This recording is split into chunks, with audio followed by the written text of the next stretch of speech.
Welcome to Recharge Wrestling. We're here to plug you into the world of professional wrestling. I'm Crust and I'm here with Fisher. Hello, guys. And today we're doing something slightly different. We are doing a WWE only review. So that's going to be Raw, Smackdown and NXT. Keep an eye out over the next couple of days.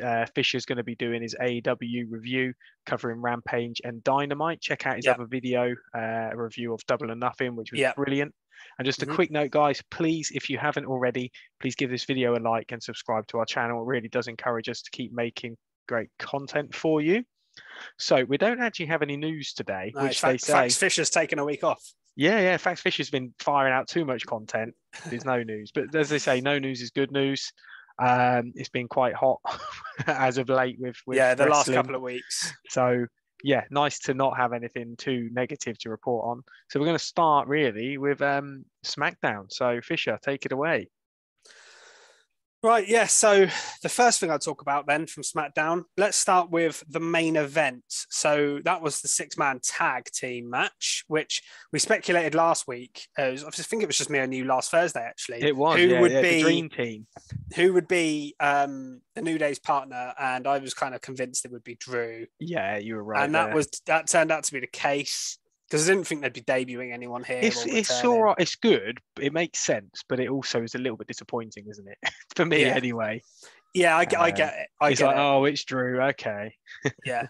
So they had the 6-man tag team match against the Brawling Brutes, as they're known now, I believe. The Brawling Brutes. Yeah, that's their official name. So. Yeah, this match was decent enough, wasn't it, for a SmackDown sort of fun main event. Drew got slammed into the steps at one point. There was an Alabama slam from Seth Sheamus. And then it really picked up pace and it felt like bodies were flying everywhere. The New Day would dive into the outside. And then Drew McIntyre hit a headbutt and a Claymore onto Ridge Holland, tagged in Xavier Woods, and he hit his elbow drop to get the pin and the win. What did you make of the match? Well, at least they didn't pin Butch, who was one good I thing. think Ridge should be the guy in that group that I know he's bigger, but for me, he's got the least value out of the three because Sheamus is the biggest, most known person out of the group. Really, he's a star, isn't he? Yeah. And for me, Butch has got the potential and the interest and the fan base, whereas Ridge Holland doesn't really have that. No. So I feel like if they're gonna lose, he should be. Not always the guy to take the pin, but more often than not should be the guy. Well, especially after Butch being rolled up 3 weeks in a row, was it something like that? So yeah, because that was my skid mark last week. I did see some online criticism afterwards for Drew dancing with the New Day. I did want to say, actually, this SmackDown was more like Strictly Come Dancing at points because there was quite a bit of it on the show. Well, dancing. It was, but I actually much preferred the other dancing, I must say. We can go on to that in a minute. To be honest, Drew dancing doesn't do any damage to his character or anything. He was just having a bit of fun. To me, it doesn't really matter.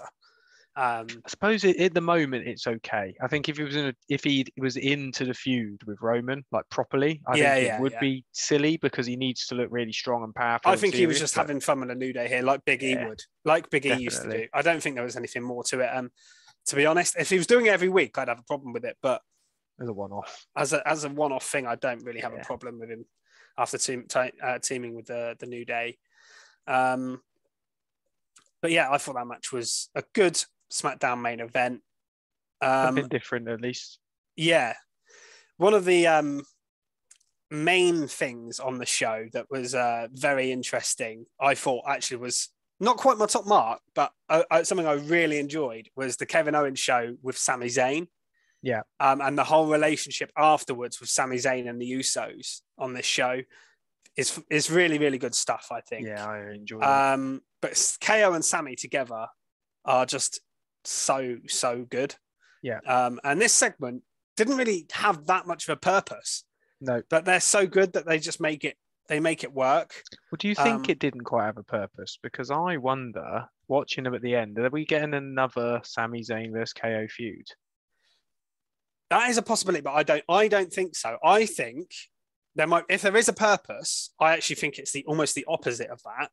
And so Sami Zayn is going to get screwed over by the Usos, right? Because they keep stringing him along, and then KO is going to save him, and you can do a tag team title match of KO and Sami Zayn versus. That's a good idea. Do you think they would turn face for that?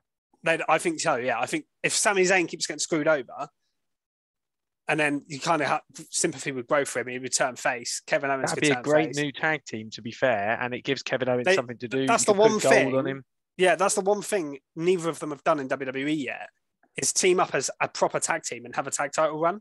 Really? They've both had, KO's had, surprising. I spoke about it last week. I think it's six years since he's had a title. He's had every other title. He's had the Universal, he's had the Intercontinental, the US, but he's never had a tag team title run. And Sami Zayn and KO as a tag team would be brilliant. Definitely. So I think maybe like That's a great SummerSlam, you shout. could do KO and Sami Zayn versus the Usos for the tag titles. I'd be more than happy with that. That's what I'd like to see from it. That's more fantasy booking than what I think is going to happen, but I think it'd be awesome. So yeah, after we got the KO and Sami, I loved their chat about Elias, and then Sami agreed with him at first, saying, "Look, they're clearly the same person." Yeah. I love KO's reaction, just hugging him. He was like, "Oh my god, someone believes me." It's so good. But then they fall out. KO was basically calling Sami naive and that he's not in the bloodline. They were just really, really funny here. KO asked Sami to come to Raw, which he didn't do, but that's where I can see maybe that happening. You know, one of them coming to Raw, the other one going to SmackDown, helping each other out. And then later on, it's definitely moving into the brand split going away. Yeah, we could talk about that in a bit, particularly when we come to Raw, because that felt very much like that. So afterwards, Sami Zayn approached Usos, didn't he? And they kind of said, "Yeah, you're an honorary member." Clearly bullshitting him, and just sort of tagging him along until the right moment, I think, and then they're gonna either beat Sami Zayn up or keep leaving him high and dry until Sami figures out himself that he's not part of the bloodline, which is a really entertaining storyline. I like it, but yeah, I think that would be. I think the seeds there were planted maybe for KO and Sami to come up against them together. I'd love that, especially if the brand split thing, people are crossing brands more often. It doesn't matter. I mean, Usos have got both belts anyway, so technically they can be on both shows. But obviously, Sami and KO are on different shows. But I don't think that's going to matter too much going forward, because I feel like you said, they're kind of watering down the brand split. I have read that they are moving towards taking the brand split away. I think now the roster's so small, I honestly think it could work. I don't know if I want it to happen. I do enjoy a brand split because I think you end up with the same things then on both shows. If they get away from that, one will just be a repeat show of the other, basically. Yeah. From what I've read, so that was rumored, but then it was sort of counteracted with, we're not doing away the brand split completely, but we're going to use certain people and the top people on both shows here and there, freshen it up, sprinkle it around. So KO going on SmackDown felt really cool, I thought. And in particular, we'll get to it when we go on Raw, but I don't ever remember seeing Shinsuke Nakamura on Raw before, because he's always been on SmackDown. He's never been drafted to Raw since he's been in WWE. So I felt like him coming on to Raw felt quite fresh, even though it was kind of weird, you know. So I don't mind them doing that, but it kind of makes the brand split silly, but at the same time, it freshens the shows up, I guess. Yeah, I think they need that now. But I don't think they should completely drop it, because I think then if you end up with one women's title, for example, across both shows, that's just going to become very, I don't know, especially if they do away with the women's tag titles. Do you know what I mean? I think there'll be nothing going on. And one world champion, which we have at the moment, Roman Reigns, he's not even defending his title. And that's another thing we can mention here, really, was there wasn't much of a Roman Reigns presence on this show, was there? Well, we know Roman Reigns has been reported to be having Hell in a Cell off. So I think they're almost moving him, Randy Orton as well, out of the picture to concentrate on the builds for Hell in a Cell, which I think in a way is good. Get some as much as Roman's amazing, get the focus on the people who are going to be in the pay-per-view, the premium live event even. Yeah, that's fair enough, I suppose. No point having him on telly in the build if he's not going to be there. No. Right, let's move on to something else from this show. So we had a tag team match. Yep. Gunther and Ludwig Kaiser making his SmackDown debut against Ricochet and Drew Gulak. Yeah. I thought it was really cool to see the former Marcel Bartel, Ludwig Kaiser. He looks shredded. Wrestle. That's one thing I noticed. He looked very shredded. Him and Gunther have definitely been putting the work in. Yeah. And some good chemistry. He looked awesome in this. He looked awesome in this match, and he actually got the win for the team as well. I expected him to tag in Gunther, but he didn't. He actually got the win in himself, which I thought was very interesting. Gives him a bit of promotion, doesn't it? Yes, and then they attacked Gulak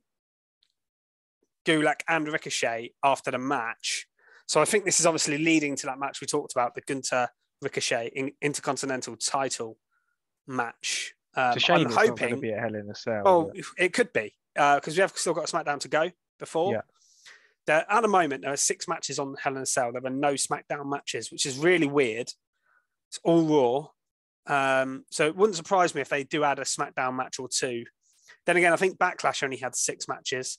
So maybe they're sticking with that formula because Raw, at the moment, Hell in a Cell has 6 matches. So maybe we won't get an extra one. Next is Money in the Bank, isn't it? So yeah, next pay-per-view. Yeah. Yeah, I don't really know what happens if they don't defend it here. I suppose they do like occasionally put in a big match on SmackDown, so you never know. They could have him win. They could have the match and have him win. Yeah. Unless they want to build it to Money in the Bank. I think they'll just do it on SmackDown, but I wouldn't mind seeing it because you've got the US title for a change on Hell in a Cell. I wouldn't mind them doing the same with the Intercontinental title. So yeah, especially since the heavyweight's not being defended. Yeah, and only one of the women's titles as well. So since we're talking about the women's title, should we segue onto Raquel versus Rousey, which was supposed to be a championship contender match, wasn't it? Yeah. So I wonder, we were getting this again. The first match was really, really good between the two. Raquel looked really strong. So I was kind of looking forward, I suppose, to a second match. But we didn't really get that in the end. No. So before the match, we had Shotzi kind of rally in the SmackDown locker room against Raquel saying, we need to do something about this. To Xia Li, Aaliyah, Natalya, Shayna Baszler, they're all there. And then Shotzi ends up getting locked in the room by Aaliyah again. I don't mind that. That's quite funny. That was a funny little bit to stop Shotzi doing it. And Shotzi was really playing into that on Twitter. She was tweeting like, they've all left me in the building. There's no lights on. Help me. Like, it's like she was locked in there all night. Obviously she wasn't. But yeah. But Natalya and Shayna then come down to the ring, didn't they? And caused a very early DQ, but then we got a tag team match instead. Which was okay. Yeah, it was okay, wasn't it? Yeah, they didn't play into Ronda and Shayna too much. And I know Keeney in particular, and I've said it as well, wants that Ronda-Shayna feud. They did have a stare-off. I don't think we're going to get it. I don't think we're going to get it. No. And the fact that Shayna took the pin here as well. Yeah, not even from Ronda. No. It was from Raquel. From Raquel. I get it. They want to build Raquel. But I would have had Raquel pin Natty, and then you could have done Raquel versus Ronda for the title because she's beaten somebody. And then down the line, you can still do Shayna and Ronda. They did tease it a little bit with the stare down here, but they didn't actually get physical, did they? No. It was broken up very, very quickly.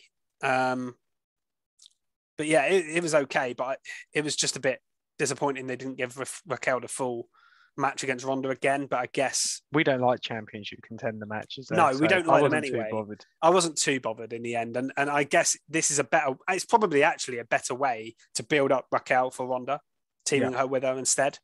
It's just a shame that Shayna Baszler was on the other end of it, I suppose. Unfortunately, I think that's the position she's in now, which is a shame, but you never know. It might change in the future. I think maybe onto a top mark of mine. Yeah, there's only a couple of other things from the show, but if you want to go to the top mark, I think, why not? So it actually started the show. So we had an Usos promo, and this felt so real, so unscripted. I thought they were choking up. I think, well, to be honest, I think it was real, the things they were saying, the way where they were coming across saying, thank you, we've been here for this long, we can't believe we're still here. 12 years since they debuted. but they really play. I mean, just the promo anyway was absolute fire. It just showed how good Jay is. Yeah, I thought, because he was the one doing that bit, and then it was Jimmy that turned it around into the definitely. psych. Although I thought Jimmy sold as if he like couldn't talk because he would cry. I honestly thought this they were making so real. I thought they were making some sort of weird announcement because they were thanking everyone for being there for 12 years. I was like, yeah, I agree. I thought they were going to go or something. I thought, are they dropping the titles? Like they've just won them and they're going to like be like, no, like one of us is really badly injured. Like I did buy it for a little bit. Oh, I bought it. They tricked me all the way until they said they needed nobody and then decided laughing at everybody. Yeah. Getting some serious heel heat. But man, that promo was incredible. Especially seeing this, because we see these Bloodline promos a lot, but normally it's normally carried by Paul Heyman or Roman. Yeah. Normally. They do a lot of the talking. You might get Jay or Jimmy do one line. But here they were out there on their own. Yeah. And they were awesome. I think it helps that they were speaking from the heart, wasn't they? They did mean what they said, even though they played it as a heel. They definitely meant what they said. Yeah. But yeah, definite top mark for me. A different top mark, giving it to the Usos for a promo. I don't think that's ever occurred on Recharge Wrestling. Probably not. No. An Usos match, definitely, but not a promo. So, yeah, awesome. Yeah, great way to open it up and get some more heat on them. Yeah, and that led, of course, to Shinsuke Nakamura interrupting in the end. Yeah. And then he said him and his partner wanted to challenge him. The Usos say, well, we injured Rick Boogs. You haven't got a partner. And then, of course, it's Riddle. And then they had a little brawl with Riddle and Nakamura standing tall to set up a number one contenders or championship contenders match on Raw, which we'll get to in a minute. But before we segue onto that, just want to talk quickly about a very random tag team match between Los Lotharios versus Jinder Mahal and Shanky. Yeah. So Los Lotharios are waiting in the ring. Jinder's music hits. They don't come out. I was like, okay, what's going on here? And then it cuts to backstage. Jinder can't find Shanky, and he's dancing to the theme song. So we've got dancing Shanky. I can't lie. I actually quite like this Shanky. It gave him a bit of personality, at least. He's not so. I found it funny, and then the fact that he started. Well, at the end, we had Garza dancing, didn't we, in front of so they were announcer. trying to impress Samantha Irvin. That's it. The ring announcer. And then Shanky started. Garza did his pants off thing, his trousers off. I'm glad he's still doing his pants off. And then from NXT, that was my favourite part. Well, it fits their gimmick anyway, with their kissing and all that. Yeah. So Shanky ended up dancing, but then Jinder was annoyed because him sort of messing about cost them. We're going to get a mid-card feud there. I don't really see the point in splitting up Jinder and Shanky, if I'm being honest. It's not Corbin. I actually think I'd quite like them having a bit more of a presence on screen if they're going to do this sort of thing. I'd quite like Jinder to be the serious one. It's worked before. I mean, if you think like Drake Maverick and I've forgotten his tag partner was. It was in NXT. Oh, Killian Dane. Killian Dane and Drake Maverick. Yeah. That was a good tag team because you had the serious. Yeah, it's kind of similar to that, I suppose. Yeah, I'd love that sort of thing. If he's going to carry on doing this, but they win matches because of his sort of like clumsiness or something, I think that could be quite a good duo. But yeah, I did enjoy it just for that, and the match was pretty good, to be fair. Yeah, it was decent enough. It was Los Lotharios always look good in the ring, in my opinion. They are really good. Just one other little thing to note: there was the appearance of Max Dupree again. He's officially on SmackDown now, and I haven't written much notes on this because I can't remember exactly what he said. But even he only had a couple of lines, but I was like, "Oh my god, he's so good." That's all I've written down. Like just him talking, he is good. And it seems like we're going to get some of his clients being revealed in the next couple of weeks. I'm sure Mace is going to be. Mace is definitely going to be one of them because he's been working a lot with Mace in dark matches. So I'm intrigued to see where it goes. I just hope he doesn't get wasted. Just give him some time, give him a chance on the mic, and then occasionally in the ring. He doesn't have to be in the ring all the time, but I'd be surprised if they didn't use him in the ring just because he looks the part, doesn't he? Yeah. Yeah, excited. Even if it's every now and then, like they did with Ludwig Kaiser here, like they put him in. He's been just introducing Gunther every week. And I thought, is he not going to wrestle? But then he wrestled. So hopefully they do similar stuff there. Let's move on to Raw then. Yeah. Where should we start? We might as well start with the opener, which also led to a match later on. But so Becky Lynch opens the show. Good promo about giving Asuka a title, showed some clips and some stuff. I loved her line where she said she's fueled on spite and coffee. I found that relatable. I was like, me I too. think it's all at reach out. Actually, especially on this podcast. Me and you. Yeah, Keeney's not a coffee man, but Spite me and you. Coffee. Yeah, spite and coffee. That's how you fuel. And I love that by line. listening to or watching the Recharge Wrestling podcast. That's how you recharge at least. Yeah. That's how. Little plug there done. On my own show. Yes. Anyway, sorry. Carry on. So then eventually Asuka interrupted that, and then a typical WWE opening promo. They all come out. Bianca makes her way down to the ring as well. She says the title's not going anywhere. Nice little promo from Bianca. They have a little brawl, and it ends up with Asuka and Bianca kind of getting Becky out of the ring. And then after the break, we got Bianca versus Asuka. And when I knew this match was happening, I was like, oh no, why are they doing this? Because this is one of those scenarios where you've got a triple threat match at the pay-per-view, and you're putting two of the people in it in a match, which for me is never a good idea, because that means either it's obviously going to be a DQ, which is what I expected. It wasn't, but I expected Becky to just get in the ring and beat them both up. Or one of them has got to lose before the pay-per-view, which I'm also not a fan of. Yeah. I would have rather than had like Asuka versus someone like Tamina and put Belair and Becky on commentary and just have Asuka have a nice win, building her up. Belair and Becky on a commentary, and then they have a fight after or something like that. But no, they had to put Belair and Asuka against each other.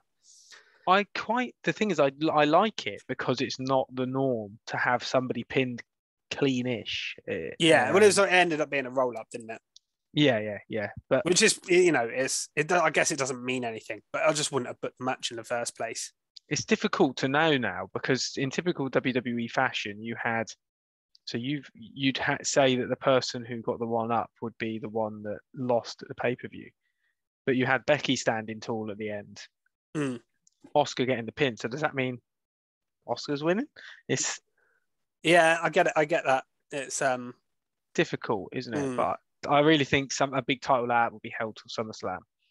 Yeah, because she got a manhandle slam, didn't she, to Bianca in the end? One thing I did notice is one of Becky's lines on commentary, she called herself a wizard. Yeah. And I was like, Chris Jericho, where are you? Well, she did a great tweet, actually. I don't know if you saw it. I don't think I've seen this. She tweeted saying no beef to Jericho or something like that. Did she? She's hilarious. I thought it was odd when she called herself that. I was like, wait a minute.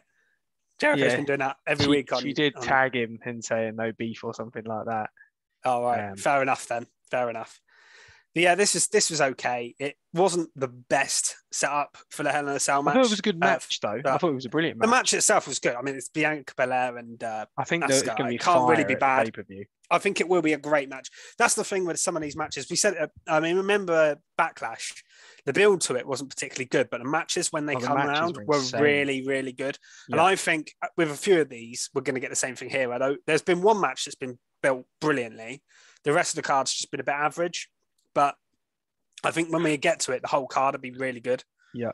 Do you want to go on to talk about that match? Because I think I can guess what it is. Yeah, well, I might as well go on to it because it's the other top mark. So we're getting very... we're putting our positives in. And you can probably guess what it is. I think a lot of people love this week. The Cody Rhodes, Seth Rollins segment was fantastic. Madness. So it starts off, Cody comes down. He cuts a fairly standard promo. But I like the fact he talks about Dusty and how much he rated Seth Rollins in NXT, because that's a well-known thing that he was one of his biggest mentors. But when it got really, really good was when Seth come out. And what made it better was Seth didn't just come out through the ring, down the ramp. He came through the crowd, out through the crowd. The crowd were then more into it because he was in with them. And the promo Seth cut was probably the best promo of this feud so far, in my opinion.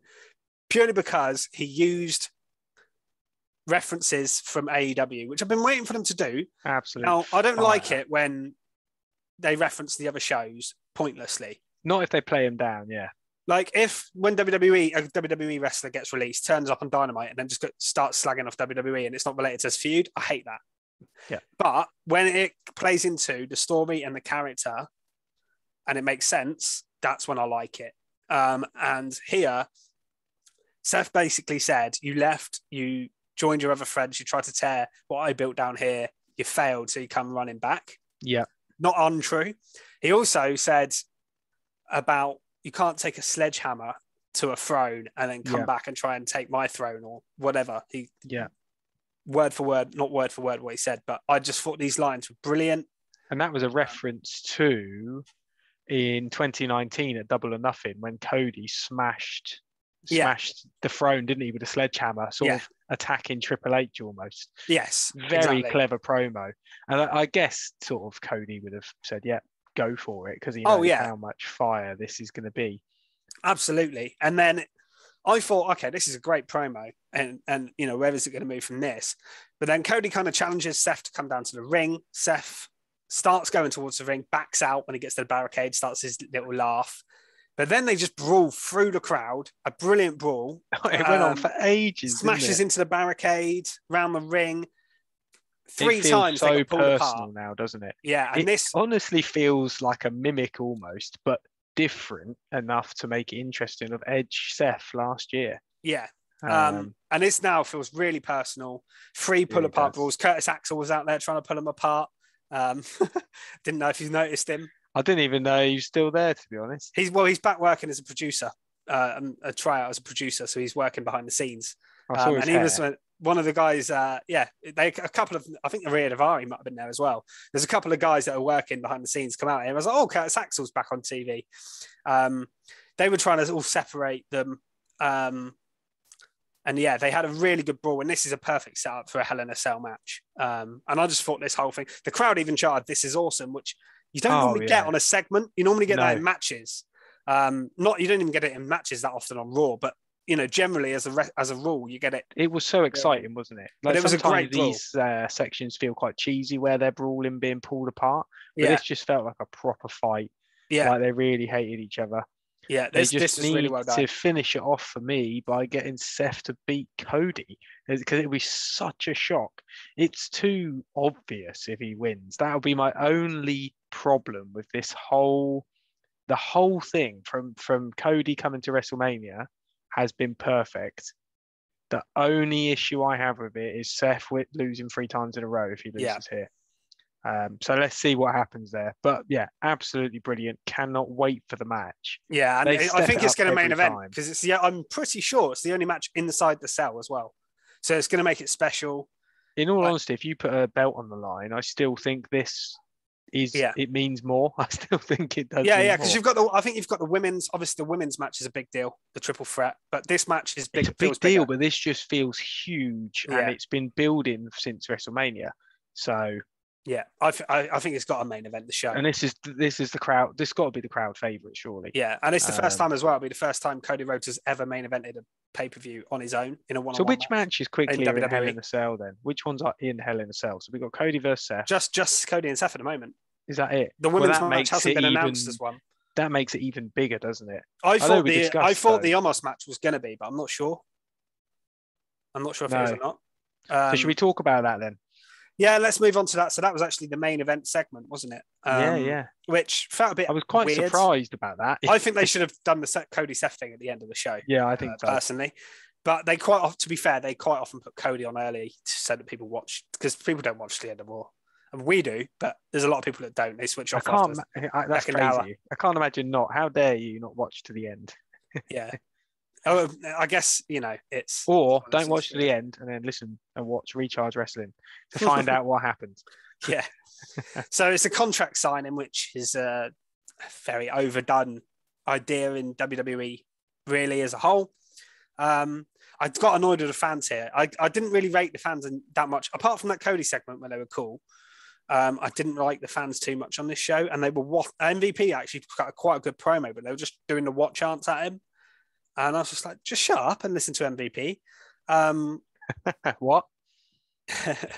and so this ended up with security coming in, getting thrown around everywhere. Cedric Alexander jumped in to try and attack Lashley, which he keeps doing. That distracted Lashley enough for Omos and MVP to take advantage, beat him down, but it ended with Lashley overcoming that.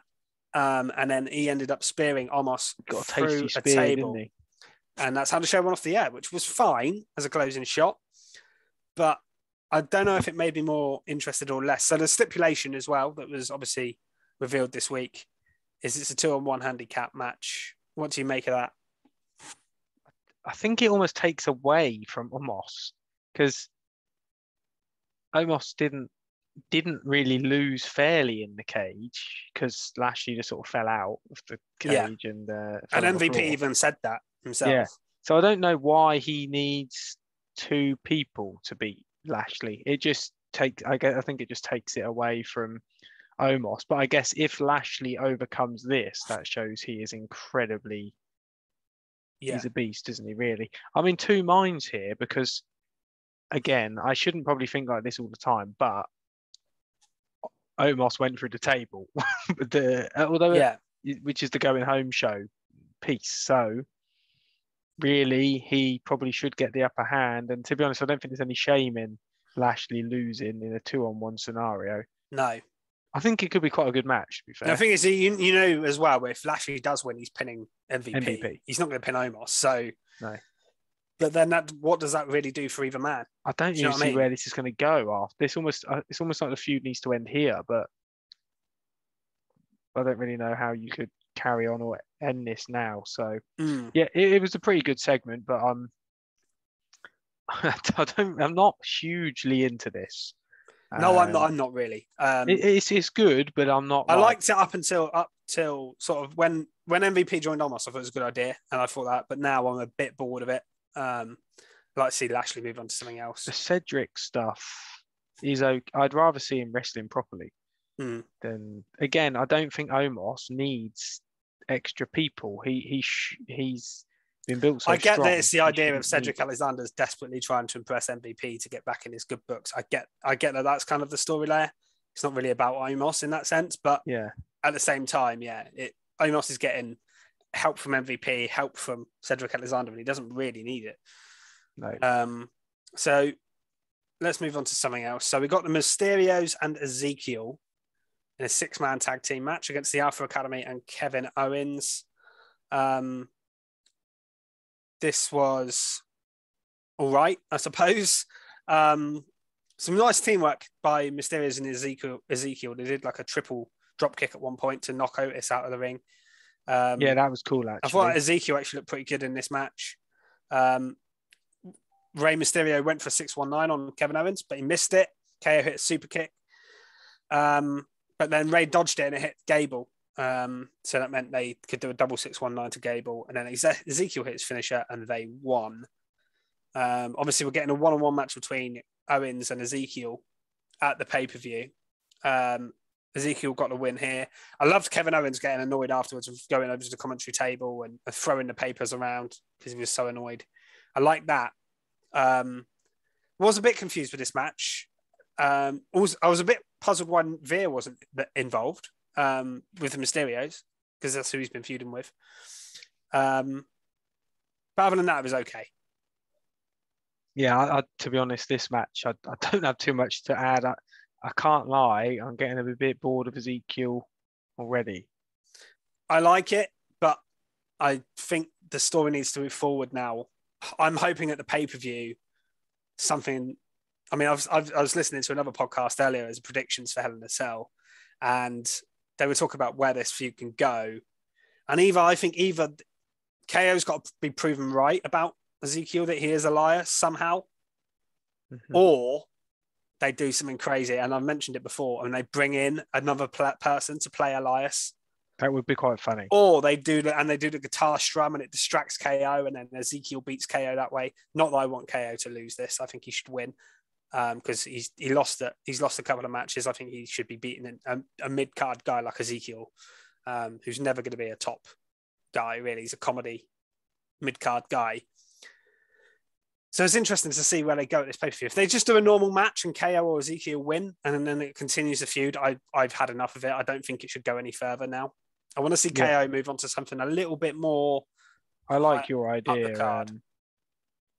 I like your idea about Sami Zayn tag team. That's where I'd like him to go, I think. Yeah, I think that would make the most sense at the moment. And then it gives KO and Sami direction going into SummerSlam and Money in the Bank and beyond. Unless KO is in line to win Money in the Bank, but I don't think that's going to happen, or Sami. So, yeah, that was okay. What else did we have? We had, Alexa Bliss versus Doudrop. So that's a fresh match we've not seen before, at least. Nikki ASH ringside with Doudrop. And Doudrop just got beaten very easily by Alexa Bliss. That's the thing. I like the fact we're getting a fresh match. And I love the fact we got Alexa Bliss back. I think she's brilliant. In ring and on the mic. The thing I'm not so keen on is we had Doudrop a couple of months back being almost like an unstoppable force. She was very difficult to beat for the likes of Bianca, Becky, and suddenly she's just almost getting not squashed, but she's not putting up much of a fight against Alexa Bliss. Alexa didn't get a lot of offense in here. So Doudrop was actually dominating quite a bit at the start, throwing the power around. And then Alexa did like 3 moves and beat her. And it was like, okay, that's not great when she's twice her size. Alexa's quite small. So, and I get Alexa Bliss is the person you're pushing here. And I think she may be in line. They might be racking her wins up so that she can face the champion soon. Or maybe she's going to win Money in the Bank or something like that. But so I get what they're doing with Alexa. But yeah, from Doudrop's point of view. Well, they did notice. I did notice they did a video package of Alexa winning the Money in the Bank. They did, and yes, they did. That was She was brilliant when she cashed in that same evening. She was a great champion too. Yeah, well, that was probably her peak, her best character when she first came in it, and she had the run on SmackDown, the feud with Becky Lynch, and bringing in Mickie James. Match, I always remember all that stuff. That was fantastic. Then the later run on Raw with the feud that's cash in, like you say, and all that kind of stuff. And then even the team with Nikki was decent, but after that, it's all gone very strange. I'm glad she's kind of getting back to her old ways, at least. It feels like. The next segment, I don't know what to say about this next segment. It was very strange. I nearly skid marked it, but I'm not going to because there's something else I want to skid mark. Oh, he's stacking the skids. It's the Miz TV segment. Now, the Miz TV bit itself, I really liked. So you had Miz come down, promote Miz and Mrs. That was all this was there for. But there was absolutely no point to any of this segment. His guests are the Street Profits, which is random. I enjoyed that bit. I found that quite fun. I enjoed this bit too. They're so good. There was no purpose to it, but it was funny because they had good chemistry. Yeah. They wouldn't let the Miz get a word in. They asked them. They were talking about Hell in a Cell, talking about the matches. They asked Miz what he thinks, and they went, "It doesn't matter what you think." Like The Rock. That bit was cool. I really popped for that bit. Then all of a sudden, this is when it took a turn. I was thinking, okay, this segment's great, but what is the point in it? Where's it going? Then Dana Brooke starts coming down. I'm like, oh no. Oh yeah. Here we go. Time. So they interrupted this with a 24/7 segment. I'm glad the Miz was just like, I'm leaving then, because he didn't want anything to do with the 24/7 stuff. Yeah. But the Street Profits sat there and watched it and got a bit involved randomly. They weren't that involved in it, but yeah, then it just turned into chaos. So you had Dana Brooke come down. Tozawa came in. T-Bar, for some reason, was there. Took out Tozawa at the start. Apollo was there as well. Feel bad for him. This is what he's sunk to now. And it ended with them all sort of brawling. And then it ended up being a brawl between Dana and Tamina. Tamina. Ain't nobody meaner. That's their tag team name. Ain't nobody meaner. And then... yeah, so they end up having a bit of a fight. Tamina wins, pins her. And then we got the Tozawa kiss thing again, which I thought we were done with. And then again, the betrayal. And then we got the betrayal thing straight away, which we've done like 3 times with Reggie already. And then Tozawa won the title and walked off. And I don't understand what the point of any of this was. This was filler. This was the filler section of the show, and I'll get to it in a minute. But there was some chants that I haven't heard in a long time at a WWE show. I was talking about the crowd when we got to the next match because I think the crowd were getting a bit bored with this segment and what came next, which is part of my skid mark. So should I just move on to that? Yeah, I think so. I want you to. Yeah, I'm interested to see what it is now. So the skid mark isn't necessarily this segment itself. It's the fact we got two similar booking things here. So I didn't notice this, so I might get it when you say it. But you were. I think you'll agree with me when I explain what I felt. So we got Ali versus Ciampa first of all. Yeah. Which was kind of predictable. Theory was on commentary. The match itself between the two, by the way, was really good. There was a really nice dive on Ali where he proper took Ciampa out at one point. It looked really good. Theory predictably attacked Ali, causing the DQ. What I kind of liked about this is it was a championship contenders match where for some reason Ciampa didn't get a title shot, but Ali did if he won. So Theory then attacked him so that he won and he got a title shot, but he made him have the match straight away, didn't he? So and he beat Ali up like really a lot. Ali had the match, tried to get into it, tried to rally, but then Theory eventually beats him. Pierce came down and said, "Look, Vince McMahon wants you to have a fair fight." So positive thing, we're getting the United States Championship match between Theory and Ali. I was pleased about that at Hell in a Cell, which I think is great. Really, really pleased with that. But a bit of a messy way to get there. But then, not only that, so after this, the next match was Usos versus Riddle and Nakamura. Yeah. And again, the match was okay. But again, it was caused a DQ to get a title shot. So do you see where I'm coming from with my skid mark? So, again, I saw some stats the other day of like non-finishes and DQs and things. We went really bad on this show. We had roll-ups, 2 DQs. We had all sorts going on here. They overbook it, don't they, sometimes? But what annoys me is they're doing here. They did 2 DQs to get title matches. Yeah, it's a bit crazy. That's crap. You'd think they'd look at it and go, "Hang on a minute." The Theory one made sense in a way. Because, Theory's definitely made sense. But then I don't think they needed to do that with Riddle and the Usos. They had one. I don't know if it's Jimmy or Jay. One of them hit him with the scooter. That bit looked savage. I didn't mind the scooter, but I don't like the fact they're getting the title shot because of it. Yeah, exactly. Just have Riddle pin Jimmy Uso. Like it's not, or Nakamura, whichever. But I know they've lost a fair few times to Usos, but honestly, it wouldn't have done them much harm. Or here's a better idea: put Riddle and Nakamura against another tag team on the roster. Yeah, and have them beat them. Have them beat the Street Profits or somebody for a number one contenders match. Defo. I think it's a bit odd to randomly throw them in a title match this quickly anyway. Yeah, I get the Riddle. They've both got beef with the Bloodline, so I kind of get them teaming up. But teaming up, yes, but getting a title match, not this early on, in my opinion. Should have. They almost left it too late, I think, to start this feud. Yeah. But I don't know if they were planning I don't know if the Orton time off for injury was planned or not. I don't know if that came suddenly. Yeah, I guess not. Yeah. Yeah, I don't know. It may have been, but I'm not sure. But yeah, that's my skid mark, doing 2 DQ finishes to set up title matches. I can't deny that at all. That's a pretty poor way to do it. One other thing from Raw then was Rhea Ripley versus Liv Morgan. And one thing I loved about this is before this, we got the announcement of a 6-person mixed tag team match for Hell in a Cell, which I think we've all been looking forward to, haven't we? This is going to be great. The only thing that could make this better is putting it in a cell. Yeah. I'd love that. It just feels right because it seems pretty intense, this feud. I am really enjoying it. This actually is going perfectly for me. I'm really enjoying it. Liv got the, apart from Liv getting a roll-up. Two roll-up finishes in the women's matches as well. Yeah, roll-ups are not great. I suppose it keeps Judgment Day strong, really.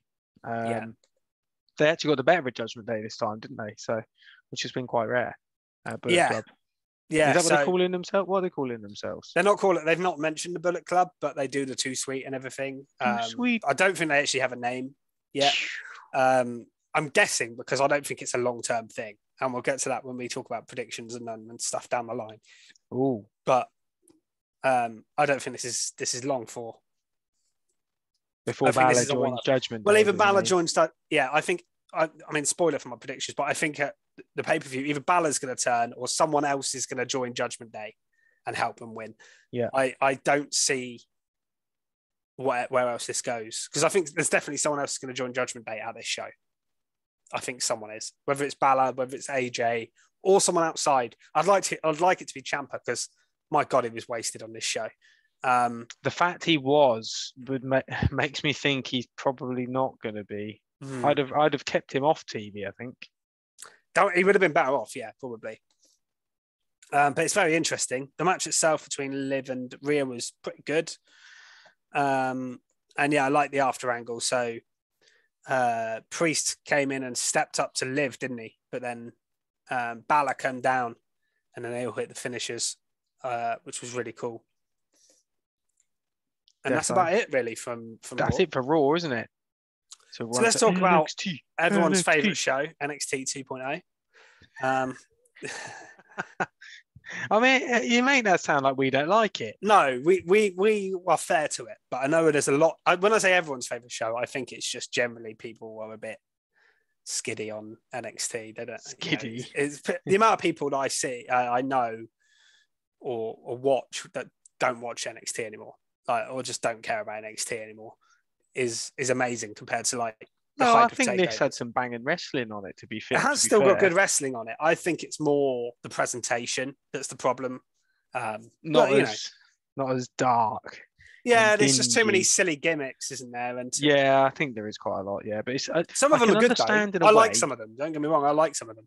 I think the problem when you didn't have, I was way against it, at the start. But now I realise they're using it. They're not. Come away from the third brand. It's a training area. Yeah, I think it's not a super indie anymore. It's it's a genuine development brand. I think the problem you had was people were coming up to the main roster, brilliant in ring, great wrestlers, but they weren't any good on the microphone because they just wasn't used to it. They didn't have as much of a character. So you had absolutely fantastic. And unfortunately, I think if you don't have people try these sort of characters out, you don't get the story building that they want on Raw and SmackDown, and then they get dropped. So you get some fantastic people coming up to the main roster and they just can't make it work. I get it, it's probably for the better. Wasted, but I get it, it's probably for the better in the long term. It's just that doesn't mean I agree with it, but I see just because we know what we like. Gargano versus Ciampa, Savage match. So the show started with an old NXT guy in a match, actually, in Roderick Strong. I believe he's still around and still actually wrestling properly as well. He teamed here with Damon Kemp against the tag team champions, Pretty Deadly. Yeah. This match was pretty good. I thought it was awesome. Damon Kemp impressed me quite a lot when he was in the ring. The crowd were into him as well. I forgot to mention, I've just realised I was going to talk about the crowd chant. They're bloody chanting CM Punk, weren't they? That's what really? During the match. That's what I thought was funny. I haven't heard that in a long time. Anyway, back to NXT. Strong, so Strong and Kemp here looked really good. They looked a really smooth team, actually. I did enjoy it. But they ended up losing so there's a bit of confusion. So Pretty Deadly distraction with the belt. They went to hit Roddy. He moved out of the way. Julius Creed on the outside got hit with a belt. Yeah. And then that led to Pretty Deadly hitting their finisher, the spilt milk on. I like that. Yeah, spilt milk is a bit of a weird name. Spilt milk. I do almost like it. It's almost as weird as sliced bread. Spilt milk, man. Who does sliced bread? Brian Kendrick used to do it. There's a couple of other guys that used to do it. Bread. Yeah, it's a weird spilt milk, man. It's quite a cool finisher though. I do like it. Yeah, it's a cool finisher. It's just got a weird name. So they pinned Roddy to win. They pinned Roddy, which I think is a bit of the he's maybe leaving thing. So well, this is interesting. So this led to the segment later on. So Roddy was really angry with the Creeds, and he said if they don't win on Saturday at Takeover, they are out of Diamond Mine. So I don't know if you've done your NXT. I've done my predictions for NXT now. I don't know if you've done yours yet, but I might as well say what mine is because it's out say your there. prediction. I'll see if it matches mine. So my prediction is that the Creed brothers are actually going to win. Okay. And they are going to kick Roddy out somehow. I was going to say that I think they're going to kick Roddy out, but I think this could happen either way. I think you could have them lose, and then the rest of Diamond Mine say, no, we're not leaving. Then they sort of stand by the side, and that's Roddy's bye-bye. Yeah. Off to AEW you go. Probably, yeah. Yeah. That's the only reason. I mean, what else would he want to leave? No. It's just whether WWE actually releases him from his contract because they turned it down originally, but what they might be doing here is using this as a story to get Roddy to leave in a proper way, tie this up, have him put over the Creeds on the way out or something like that. But it's interesting. It's certainly the stipulation made me more interested in this match. It's going to be a good match anyway. I think the Creed brothers are really good. They're pretty deadly, are good as well. So it's a good match, but this makes it more interesting, I think. Definitely. What else did we got? We got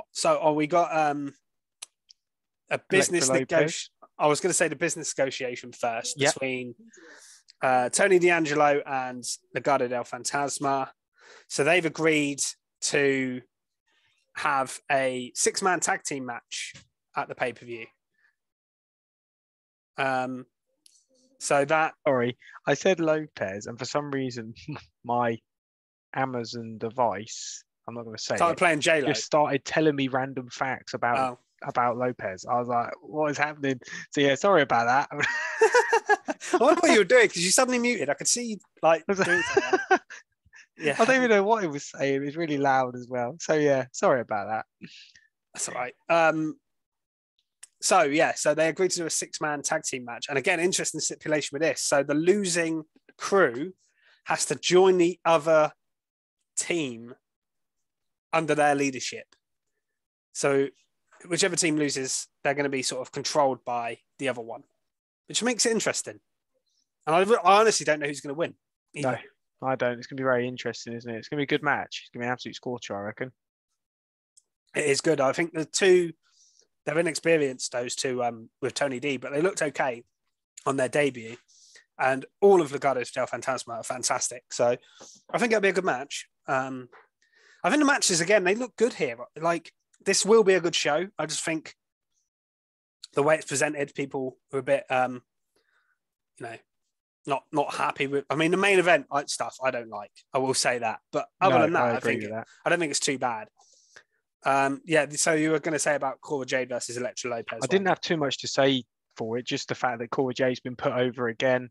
Elektra Lopez has lost again. She always does lose, doesn't she? Yeah. But I mean, the match was okay. Nothing special, but Cora Jade's just getting some momentum, isn't she? She's so over with the crowd now. And to be honest, she's won me over somewhat. I can see she's training hard, which is what I wanted to see. Whereas originally it was just as if they threw her in, no training, roll everyone up, that's it. But you can see she's trying new things. So she's won me over. So we got then a Roxanne Perez video package. We got one for Tiffany later on because they're facing each other in the final. Quite excited for that match. Yeah, not at the pay-per-view, weirdly. I thought it might be, but it's not. And I thought the video package for Roxanne was actually really, really good. Mm-hmm. Really showed her passion for wrestling and her background and everything. I thought it was really, really interesting. The Tiffany one as well was quite good later on. I think they built that match relatively well. And then we got Wesley versus Zion Quinn. So Sanga gave Wesley a little pep talk before the match. There was a crazy lawn dart in this match by Zion, which looked mental. But Wesley ended up sneaking a win with a roll-up. It was weird because I was actually typing in my notes, Wesley is being used just to get destroyed, and then he won. Yeah. I was like, oh, here we go. which I'm glad about, to be fair. I thought it was a bit of a shame if he was just getting wrecked every week. Yeah. Zion Quinn he feels a bit directionless, to be honest. Yeah, definitely. But I do think they obviously like Wesley. And I thought when Nash Carter got released, he was going to be in trouble because you see it with tag teams all the time. If one gets hurt or injured or released or whatever, the other guy just doesn't get pushed or gets completely ignored. But I'm glad they haven't done that with Wes. And he's on TV every week. He's winning some matches, he's losing some. But yeah, there's story there at least for him, which I like. And maybe he can be like an underdog babyface that eventually wins like a North American title or something. Yeah, I'd love to see that. Or maybe he'll get a new tag team partner and win tag titles down the line again. But yeah, I think there's definitely some stuff from him to look forward to. We then got Joe Gacy. Now, this is the main event stuff that I'm talking about. I don't really like. He did a story about Bron Breakker's life. The promo itself was good, delivered well. I just don't care. No, I agree. And then the bit afterwards where Bron was being interviewed and they played some fake laughter into the thing, just looked corny and stupid. And yeah, I want this feud to be over. And I hope this is the last match we have between the two of them, to be honest, on Saturday. And hopefully Bron retains and moves on to something else. Definitely. Yeah, that'd be great. What else did we get? We got Women's Championship Summit. Yes, a Women's Championship Summit. Toxic attraction. This was all right. Crowd were really into this, actually. I thought I don't know if they were really into it or they're just being loud over it for the sake of it, but there were some good promos here. There's some good talking going on. I thought Caden Carter cut a really good promo actually here. But eventually, obviously, it all got physical, as it always does in these kind of segments. Mandy Rhodes had a pretty savage promo against Wendy Chu, which in a way is kind of true. The thing she was saying about why would the fans want their champion to be from like a kids TV show or something like that and dressed. Yeah, I mean, I don't disagree with her in that sense. No. I like Wendy Chu and I like her gimmick, but again, not as champion. like the Joe Gacy thing, opposite kind of gimmick, but it's not championship title gimmick really. It's kind of like when Nikki ASH won the Raw Women's title. It's not a top level gimmick that's going to continue to be. It's better than that gimmick. Don't get me wrong, but it's not. Doesn't feel like it belongs in the title picture. Some really good dives from the outside by Caden and Katana. They're very athletic, aren't they? And then they all put Mandy Rose for a table at the end. Wendy doing a little dive. But Wendy's good in the ring as well. I do like her moves and stuff. But this segment was all right. But I don't care enough. That's the problem. I really like the tag. I'm into the tag team feud, I think. But I don't feel like there's a chance Wendy Chu beats Mandy Rose. I can't see it. No chance. So that's why I can't really get into it, I guess. Then we had Solo Sikoa versus Duke Hudson. Just a quick match, really, for Solo. I thought it would go a little bit longer, be a bit more challenging for him, but he beat Duke Hudson fairly convincingly. He beat him quick, didn't he? Yeah. But Solo's, they're really building him to. I think he might end up being the next North American champion because he keeps saying he's got next after, doesn't he? But honestly, he could go up to the main roster now, and I don't think I'd bat an eyelid at him going up there and joining in the bloodline. Like, I feel like he's ready for it, honestly. I think he'd be awesome. I think he's that good, and he could just go up there and be over automatically because you can't really not be if you're part of that. Then we got the Thea Hell choosing a university. She chose Chase U, which was a funny little segment, I guess. It was all right. And then we got Josh Briggs versus Grayson Waller, which was I was going to say a DQ finish, but it wasn't actually, was it? It was a distraction finish. Yeah. With Grayson Waller hitting his thing and then Von Wagner taking Briggs out afterwards. Again, is it a feud you care about much? Not at all. No. Same here. That's the problem. There's too much filler. Then we got something I did like, which was Ivy Nile versus Kiana James. Yeah, this was cool. I really like the sort of opposite storytelling here. Kiana James is the brainy one versus the strength and giving some percentages of loss. And Kiana James looks okay in the ring. She was good in the ring. Yeah, I agree. So I quite enjoyed this, and I really like Ivy Nile. I think she's got big potential. She's brilliant, great potential. Yeah. So I quite like that match. That match was good. And then we got the main event, which was Nathan Fraser versus Cameron Grimes. This was a banger. Yeah, this was the best match on the show, probably. Easily, yeah, I'd say so. Yeah. Nathan Fraser impresses every week, doesn't he? He's awesome. So good in ring. I just don't think his mic works there. No, he's not got much of a character. But in the ring, he's like a ball of energy, flies around. He's very, very good. Cameron Grimes is fantastic in general, isn't he? Yeah, and there wasn't much to this in terms of story. It was quite basic. Just a good match. Just a good match. Yeah, sometimes Cameron Grimes was the cave in, and then the little attack afterwards from Cameron Grimes and not Cameron Grimes, Carmelo Hayes, sorry, and Trick Williams, who were on commentary. And that was it. That was the end of the show. I wouldn't say it was an amazing go-home show by any means, but there was some decent wrestling on it. A couple of good angles, a couple of good stipulations made for the matches at the pay-per-view. I wouldn't say I'm hugely looking forward to. And I think the thing is, if Hell in a Cell wasn't on Sunday, I'd be looking forward to this NXT show more. Yeah. I think with NXT there as well, bundled into one weekend makes it difficult. And we've just had a hugely long AEW show as well. Yeah, crazily long. It feels like so much in the moment that this NXT show kind of feels irrelevant, which isn't their fault in that sense. But it's a bit of a shame. Definitely. Yeah, I think they need to move and separate them and make it feel a bit more special, I think. And they can hype it up on the main roster as well. They could be like, NXT this weekend, whereas... I'm surprised they did do it because they haven't done them near Mania. I know they did the Mania one, but other than that, they haven't really been doing them next to pay-per-views, have they, recently? No, they haven't had them in... Yeah, not at all. At one point, it was quite common, wasn't it? But Yeah, when it was like the proper big takeovers and you'd get like before Money in the Bank or SummerSlam or all the big shows. But they haven't been doing it so much recently, so I was a little bit surprised that they did here. But I think that's it for NXT, and that would be it as well this week for the whole show because, like we said at the start, I will do a special AEW review this week. Like I say, I already did one for Double or Nothing, so check that out. We will probably be. I don't know what our plans are for the pay-per-views coming up. Whether we're going to do specials for those, or whether it'll be just a quick review of those as well. But we may do a special for Hell in a Cell. I don't think. Yeah, we'll try to get a Hell in a Cell one out. So keep an eye out for that for sure. Yeah, we'll try to get our prediction videos up. So there's going to be again just content after. I think if we're doing a prediction, I think predictions we might as well just do them as one video. NXT and Hell in a Cell together, honestly, because I don't see the point in doing two separate ones. But yeah, because I think the NXT one will only be like 2 minutes long. So I don't think we'll go into that much detail. And I've already put my predictions on Twitter. So is Keeney as well. So cheeky. We can do a Hell in a Cell predictions video, but just mention our NXT ones on it, I guess.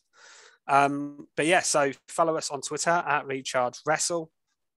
Like and subscribe on this YouTube channel as well if you haven't already. We've got some great content. Keeney's like over halfway through his GM mode now. It's 50 weeks. GM mode.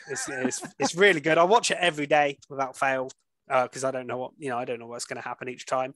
But they're short videos, but they're really good. If you enjoy that kind of content, gaming stuff, we probably have more at some point as well. Branch out and do some more stuff like that.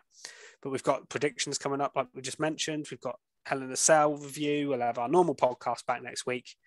And we'll see you then. Yeah, thanks, guys. Thanks for watching.